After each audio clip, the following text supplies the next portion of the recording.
Hey there guys, Portal Master here, and welcome back to my new series, A Brief History of Skylanders. Hopefully this video will be a little bit more brief than the other videos that I have put out in this series so far, and today, in this video, which will hopefully be shorter than the preceding videos, we're going to be talking about Skylanders Giants, the follow-up to the massive hit that was Skylanders Spyro's Adventure. So without further ado, let's jump right in.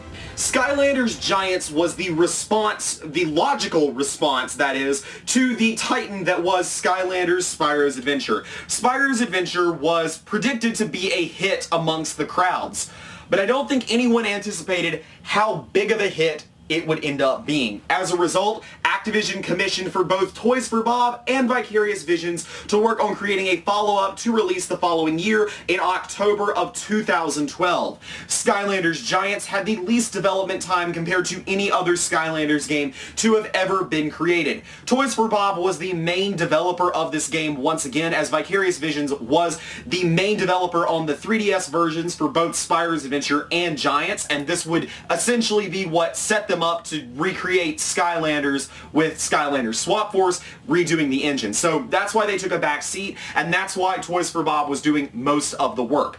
But as I said, Giants was originally not going to happen, or at least not going to happen in the way that it was. So Giants was actually created in under a year. This is something that only came out recently. A lot of people had sort of been under the impression that Giants had been under development since before Spyro's Adventure launched, because that's what had been stated by developers in interviews. They had said, yeah, we'd been working on Giants and Swap Force since before Spyro's Adventure even came out, which is only partly true.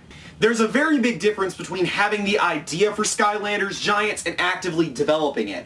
It's more than likely that what happened was that they had ideas for the Giants and the Swap Force before Spyro's Adventure came out, but they didn't necessarily have concrete plans in the works for anything when Spyro's Adventure was just first coming out. So as soon as Spyro's Adventure came out and started flying off the shelves, they got to work on Giants, and it's partly why Skylanders Giants felt like, to a lot of people, an expansion pack for the original game, only coming with 16 brand new characters, and a majority of the characters that actually released with Giants were actually just reposes.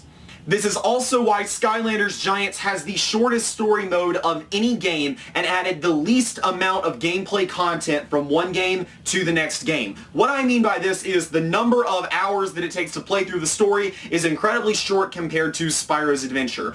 Debatably, Superchargers has fewer chapters and actual levels, but it takes longer to play through that, in my opinion, than it does to play through Giants. Secondly, Giants added almost no additional content over the base game. The two features that Giants really added was first and foremost difficulty, which this was a huge improvement, as being a kids game, it helped appeal to both younger and older demographics by having a difficulty setting. This was a very, very good decision to include a difficulty setting. But see, secondly, it also added Brock's Arena challenges. So they added an actual thing to do after you beat the story, which was very, very nice and made it a very nice way to actually be able to farm gold and experience once you had beaten the main story. And it still kept battle mode in it. It's one of the 3 games to have battle mode. So, you know, with that in mind, it at the very least, it added without really taking anything away, other than it took away a few, like, levels and stuff like that, because the story was a bit shorter. Giants came with 48 figures in the original, like, no variants, basically, is what I'm trying to say. 48 figures without including variants, but this does include light cores. So the price to get everything released in Giants, we're going to break this down. It would cost you $75 to get the starter pack, $50 to get both battle packs, $105 to get all the Giants, $50 for all of the new cores, $104 for all the light cores, and $210 for the reposes. So all in all, before taxes, if you wanted everything from Skylanders Giants, it would cost you $594. This is opposed to Spyro's Adventure, where it would only cost you $425 to get everything. So we're looking at an almost $150 increase, or sorry, a more than $150 increase on the amount of money that it costs to get everything. Add to this the fact that most of the characters released were actually just reposes. Actually, if you include the light cores in there, then there were only 16 new characters, and 32 of those characters that were also released were just the same thing released again. So fewer original pieces of content in Giants as opposed to other games, and a lot more reposes. If you already had stuff from Spyro's Adventure and you were just looking to get all of the new content that Giants had to offer, that would only cost you $125, as if you had a character from all of the elements from the previous game, the only thing that you needed new was the starter pack, which included a giant, and you would also need the 2 battle packs. If you got all that, then you would have everything. As I said with earlier, post-game content was still quite limited with Giants, and it's apparent that Giants was simply just an expansion pack to Spyro's Adventure as a result of not really adding much to it. Not only was the graphics the same, the style of story, which honestly the story for Giants wasn't really that compelling, honestly didn't add a lot to what Spyro's Adventure had to offer, and probably the 2 most similar games amongst the franchise are Giants and Spyro's Adventure, and that just again comes down to the fact that it was rushed out in under a year, which again was something that I did not know until quite recently. Here's what Skylanders Giants did right as opposed to Spyro's Adventure though. This is probably the biggest piece of improvement that it had over the previous game, and that is the fact that they solved the availability issue for most of the figures.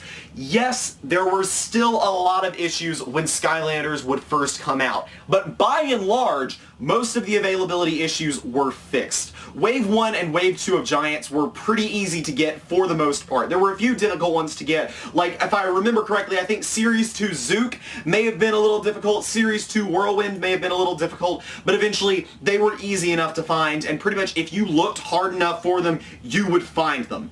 There were also a few issues around Christmas time when Wave 3 came out, because characters like Hothead and Thumpback were a little more difficult to find, but eventually they too became quite available in stores, and if you wanted one, you only had to look a little bit in order to be able to get all the figures that you wanted.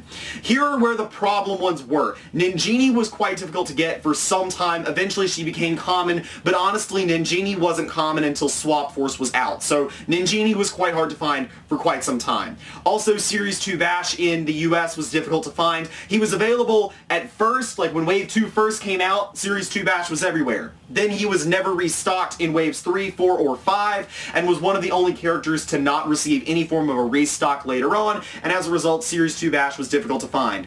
In certain countries in Europe, Series 2 Drobot was very difficult to find. I think it was fine in Britain, I think it was, and then it was like mainland France, or something like that. It was either he was available in France and not the UK, or he was available in the UK but not in France. One or the other. I can't remember if it was mainland Europe or Britain, but either way, Series 2 Drobot was a little difficult to find here and there. Light Core Hex was also another interesting thing, as Light Core Hex was only offered as a pre-order bonus for actually pre-ordering Swap Force, and was released on the day that Swap Force came out. So a lot of people were panicked about Light Core Hex, although it wasn't actually difficult to actually get one, you just had to pre-order the following game. The variants for Giants were definitely hard to get. There were a few that were extremely hard to get for that matter. Molten Hot Dog, Jade Flash Wing, just to name a few, were a few difficult to find ones, and essentially if you didn't get them right when they came out, you never got them. So there were definitely a few problem characters for Giants, but overall, Skylanders Giants may have been the most well-distributed Skylanders game, period. Swap Force had some pretty big issues, but Swap Force may be the only other one that could even contend with Giants for the best released game, like in terms of figure distribution, because Swap Force, there are not as many characters that I can point to and say it was quite hard to get them, other than like Series 2 Hot Dog was hard to get in Swap Force. So Trap Team was pretty atrocious, Swap Force was also atrocious, and Imaginators was actually horrible. So Giants may have been the most well-distributed game. That's up for debate, and that's actually a good thing that Giants was the most easy to get all the characters for, because it was still one of the better selling games. Which, let's talk about sales now. So much like its predecessor, Spyro's Adventure, Giants did sell the best on the Wii. This was actually the first game to also be released on the Wii U, although it wasn't released on the Wii U until months after it had come out, because the Wii U came out, I think, November or December of 2012, whereas Giants launched in October. So it didn't come out on the Wii U, like when it first was released, but eventually a Wii U version was created. Despite this, the Wii was still where the most sales were coming from, and the 3DS is where the fewest sales came from. I think the PS3 and Xbox 360 kind of swap around throughout the franchise's history, so I can't remember where they were. Honestly, it's not important. Just remember for future sake that the Wii was again the best-selling version of the game. How many did it sell? Giants sold 5.52 million copies. This is as opposed to Spyro's Adventure's 5.38 million sales. So this was an increase of 140,000 game copies, which, again, while not a massive increase year over year, to sell 5.5 million copies of a game? That's so good! That is so good. This was the second best-selling game in franchise history. It essentially it went up each time for the first 3 games and then down each time for the last 3 games. So there we go. Giants was an improvement. And this is because essentially it just copied the last game's success. It didn't do anything new, but as a result of not doing anything new other than innovating with light cores and stuff like that and adding a little bit of post-game content and difficulty, it didn't mess anything up. It didn't break from the established success of the game. And as a result, despite being an incredibly rushed game, it was actually pretty well created. And honestly, I think it shows that the later games were just not as well designed as the first 3 games, given that in under a year, they made the follow-up to Spyro's Adventure that was still really, really good. And that was under a year. So that's pretty much all I have for you guys today on the topic of Skylanders Giants. There's less to talk about here with the history of Skylanders Giants than the other games because, well, other than talking about its rush development, its great figure distribution, and how it didn't really do anything new, there's not a whole lot to talk about. But nevertheless, if you have anything that you'd like to add down in the comments below, please do leave it down there because, once again, I will be doing a comment response video at the end of this series and would love to be able to look at your comments. So that's all I have for you guys today. This has been Portal Master. Remember to like, comment, subscribe, and shout out to all my patrons on Patreon, especially Portal Power TV, and be sure to subscribe to my second channel, The Board Game Basement, which is linked down in the comments below. Or sorry, down in the description below. That's all for now. See you guys next time.